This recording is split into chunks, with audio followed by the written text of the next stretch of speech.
کا غزوہ ہند کے بارے میں آپ اپنے لیکچر میں بڑا ذکر کرتے ہیں. جی میں تو اس کا اب بھی قائل ہوں.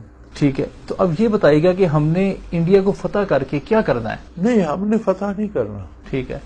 غزوۃ الہند کا سبب ایک آپ جو اسلامک ہسٹری ہے اس میں ہمیں ایک یہ بھی غلط فہمی ہے کہ مسلمانوں نے کر لوگوں کے ممالک قبضے میں لیے. جی جی، یہ غلط ہے. ٹھیک. پہلی غزوہ جنگ بدر ہے وہ تب ہوئی جب اہل مکہ نے کوشش کی فنڈز جمع کر کے مدینہ منورہ پر چڑھائی کرنے کی تو اس قافلے کو روکنے کے لیے. صحیح. تو یہ ایک دفاعی جنگ تھی. احد میں مکے والے مدینہ منورہ پر حملہ آور ہوئے، یہ ایک دفاعی جنگ تھی. غزوہ موتا میں کیسر نے حملہ کرنے کی ارادہ ظاہر کیا تو حضور بارڈر پر تشریف لے گئے کہ جنگ کو ملک کے اندر نہیں آنے دیں گے، وہاں تبوک میں ہم لڑیں. صحیح. تب سے لے کر جب تک خلافت رہی اسلام کی جنگیں دفاعی رہی. ٹھیک ہے. مسلمانوں نے ہندوستان پر کسی نے اٹیک نہیں کیا. صحیح. لیکن جب راجہ طاہر نے مسلمانوں کے یتیم بچے اور بیٹیوں کا جہاز لوٹ لیا اور انہیں قیدی بنا لیا تو اپنے قیدی حاصل کرنے کے لیے اس پر حملہ کیا گیا.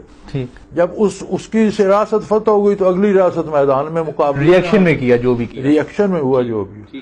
آج بھی جہاد یہ ہے کہ آپ اپنا آپ درست کریں، اپنا گھر درست کریں، اپنا ملک درست کریں، پھر اس میں کوئی مداخلت کرتا ہے تو اس کا دفاع کریں. صحیح ہے. غزوۃ الہند کی صورت یہ ہوگی کہ پاکستان انشاءاللہ العزیز اسلامیات کا، حقائق کا، دین کا، خلوص کا مرکز بنے گا. ٹھیک ہے. غیر مسلم طاقتیں پھر اسے منتشر کرنا چاہیں گی کہ اگر یہ قوم اس طرح بن گئی تو یہ تو عالم کو تسخیر، تو دلوں کو تسخیر کرنا شروع کر دیا. اب دیکھیں نا افغانستان کے اجڑنے کا سبب کیا تھا. میں نے بش کے منہ سے یہ فکرہ سنا ہے کہ they were going to destroy our culture around the globe. Right.